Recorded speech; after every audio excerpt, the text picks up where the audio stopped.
Dalam serat Centini dan Babat Tanah Jawi, disebutkan bahwa pertemuan antara Syekh Siti Jenar dan Dewan Wali Songo terjadi secara rahasia di wilayah Cirebon.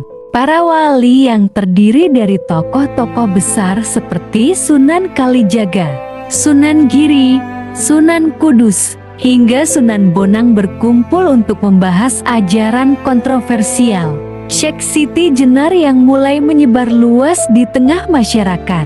Syekh Siti Jenar dikenal dengan ajarannya tentang Manunggaling Kamula Gusti, yakni penyatuan antara hamba dengan Tuhan. Ajaran ini dipandang oleh para wali sebagai sesuatu yang berbahaya jika disampaikan kepada masyarakat awam tanpa penyaringan. Sunan Kudus angkat bicara, "Syekh Jenar, kau mengatakan manusia dan Tuhan itu satu. Bukankah itu melampaui batas syariat?" Dengan tenang, Syekh Siti Jenar menjawab, "Jika manusia menanggalkan keakuannya dan fana dalam kehendak Allah Subhanahu wa Ta'ala, maka yang tinggal hanyalah Dia. Itulah hakikat tertinggi dalam suluk." Sunan Giri lalu menimpali, "Namun masyarakat belum siap menerima jalan makrifat ini. Bukankah syariat tetap wajib sebagai fondasi?" Syekh Siti Jenar mengangguk perlahan, lalu berkata, "Syariat adalah jalan, tapi bukan tujuan akhir. Jika seseorang berhenti pada jalan, ia takkan pernah sampai ke rumah Tuhan." Perdebatan berlangsung berhari-hari. Masing-masing pihak mengemukakan argumen dari sudut pandang syariat, tarekat, dan hakikat. Dalam serat Katuranggan dan Tradisi Lisan, digambarkan suasana saat itu sangat tegang, namun tetap penuh adab dan hikmah. Namun, Syekh Siti Jenar menolak tawaran tersebut.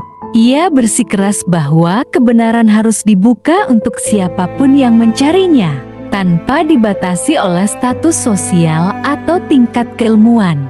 "Apa guna ilmu jika hanya disimpan di menara gading?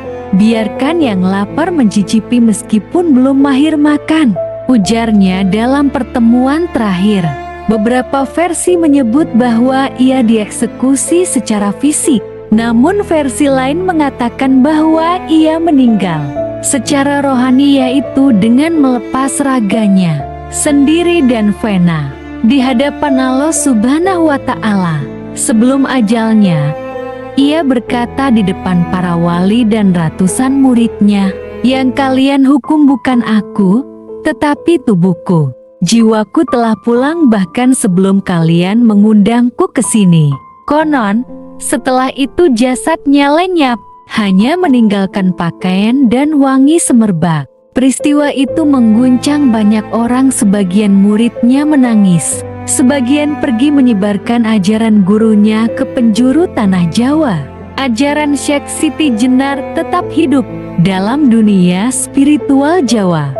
Namanya menjadi simbol perlawanan terhadap kemunafikan, serta panggilan menuju kedalaman jiwa. Beberapa ajarannya yang terkenal, "Tuhan tidak jauh, Dia lebih dekat dari urat lehermu.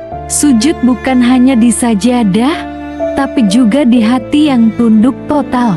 Tak ada jalan lain ke surga kecuali melewati pintu makrifat."